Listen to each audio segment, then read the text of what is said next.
22 August माहीमच्या railway स्टेशनवर platform क्रमांक 1 वर अरविंद कुमार नावाचा 19 वर्षांचा तरुण झोपला होता।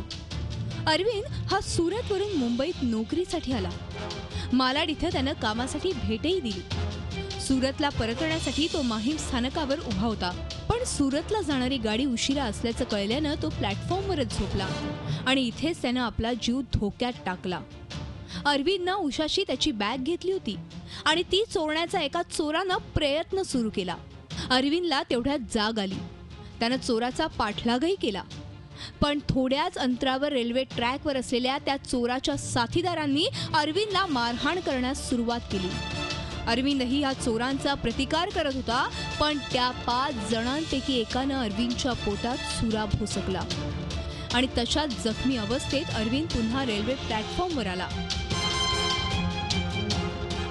एकाची बॅग घेऊन ते पळाले। तर ट्रॅकवरती त्या जिची बॅग त्यांनी चोरीला नेली होती त्याने थोडासा पाठलाग करून ट्रॅकवरती त्यांची आणि त्यांची हातापाई झाली।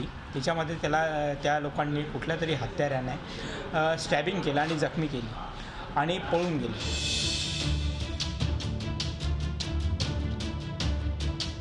अरविंदला पोलिसांनी हॉस्पिटलमध्ये दाखल केलं। पोलिसांनी सीसीटीव्ही फुटेज तपासून खबऱ्यांकडून माहिती घेत 2 तासात 5 चोरट्यांना अटक केली। आम्ही माननीय पोलीस आयुक्त यांच्या मार्गदर्शनाखाली टीम तयार केली आणि त्या टीम तयार करून आम्ही वेगवेगळ्या दिशेला या टीम पाठवल्या।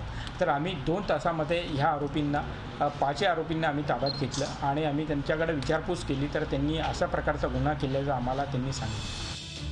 3 वर्षांपूर्वी रेल्वे ट्रॅक लगत असलेल्या शक्ती मिल कंपाऊंडमध्ये अशाच नराधमांनी एका महिला पत्रकारावर सामूहिक बलात्कार केला होता।